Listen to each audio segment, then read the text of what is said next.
ನಮಸ್ಕಾರ. ನನ್ನ ಹೆಸರು ಮಮತಾ ಅಂತ. ನಾನು ಗುಲ್ಬರ್ಗದಿಂದ ಬಂದಿದ್ದೀನಿ. ದಾವಣಗೆರೆ ಟೀಮಲ್ಲಿ ಅಟೆಂಡ್ ಮಾಡಿದ್ದೀನಿ.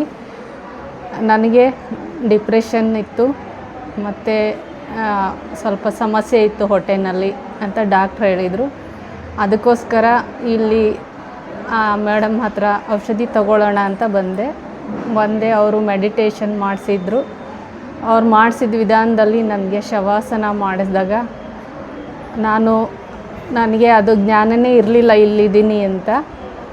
ಆಮೇಲೆ ನನಗೆ ಅಲ್ಲಿ ಒಂದು ಪಾಪು ಬಂದು ಅದು ನನ್ನ ಕಣ್ಮುಂದೆ ಬಂದು ಅದನ್ನು ನಾನು ಎತ್ಕೊಂಡಿದ್ದೀನಿ ಅಂತ ಫೀಲ್ ಆಯಿತು. ಅದು ಈ ಲೈಫಲ್ಲಿ ಫಸ್ಟ್ ಟೈಮ್ ನಾನು ಆ ರೀತಿ ಆಗಿರೋದು. ಸಾಕಷ್ಟು ಮೆಡಿಟೇಷನ್ ಮಾಡಿದರೂ ಆ ಥರ ಆಗಿರಲಿಲ್ಲ. ಇದು ಫಸ್ಟ್ ಟೈಮ್ ಹಂಗಾಗಿದ್ದು. ಅದು ಆಗಿದ್ದು ನೋಡಿ ನಂಗೆ ತುಂಬ ಖುಷಿಯಾಯಿತು. ಇದನ್ನು ಮುಂದುವರಿಸ್ಬೇಕು ಅಂತ ನನ್ನ ಮನಸ್ಸಲ್ಲಿ ತುಂಬ ಇದೆ. ಮಾಡ್ತೀನಿ. ಇದರಿಂದ ನನಗೆಲ್ಲದು ಒಳ್ಳೆಯದಾಗಬೇಕು ಅಂತ ನನ್ನ ಕೆಲಸ ನಾನು ಮಾಡ್ತೀನಿ ಮೇಡಮ್ ಹೇಳಿದ ರೀತಿ. ಇದರಿಂದ ನಂಗೆ ತುಂಬ ಖುಷಿಯಾಗಿದೆ. ಮೇಡಮ್ಗೆ ನನ್ನ ನಮಸ್ಕಾರ.